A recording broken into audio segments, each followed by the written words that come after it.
Salt isn't always a bad thing.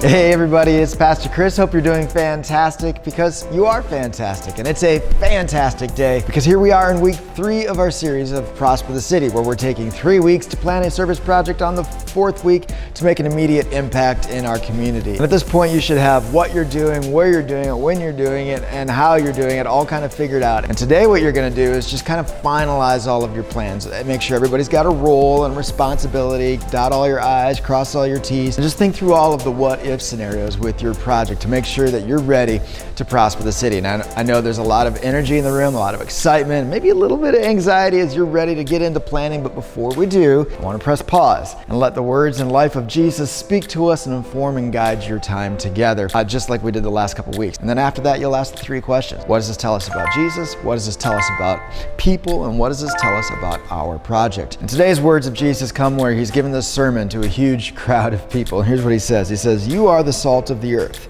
But if the salt loses its saltiness, how can it be made salty again? It is no longer good for anything except to be thrown out and trampled underfoot. You are the light of the world. A town built on a hill cannot be hidden, neither do people light a lamp and put it under a bowl. Instead, they put the light on its stand, and it gives light to everyone in the house. In the same way, let your light shine before others, that they may see your good deeds and glorify your Father in heaven."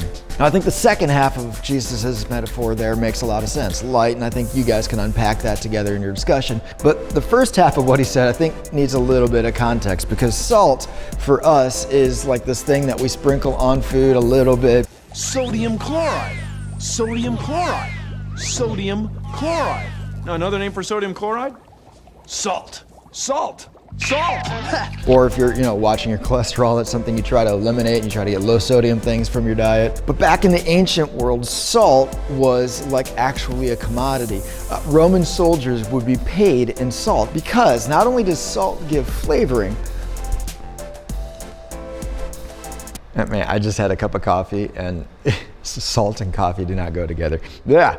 And the reason that salt was so important is that it was a preservative. Like, you could catch a fish, pack it in salt, and you would pause and reverse the decaying process. And so in these words, when Jesus says, "You are the salt of the earth," he's saying you preserve and you reverse the course of decay in this world. In other words, this is a metaphorical way of saying you prosper the city, and without you, the city slowly descends towards decay. So with your projects today that you're planning, not only are you prospering the city, not only are you lights in the dark world, but you are the salt of the earth. Enjoy your discussion, everybody. We'll see you soon. I cannot wait to hear how your projects go.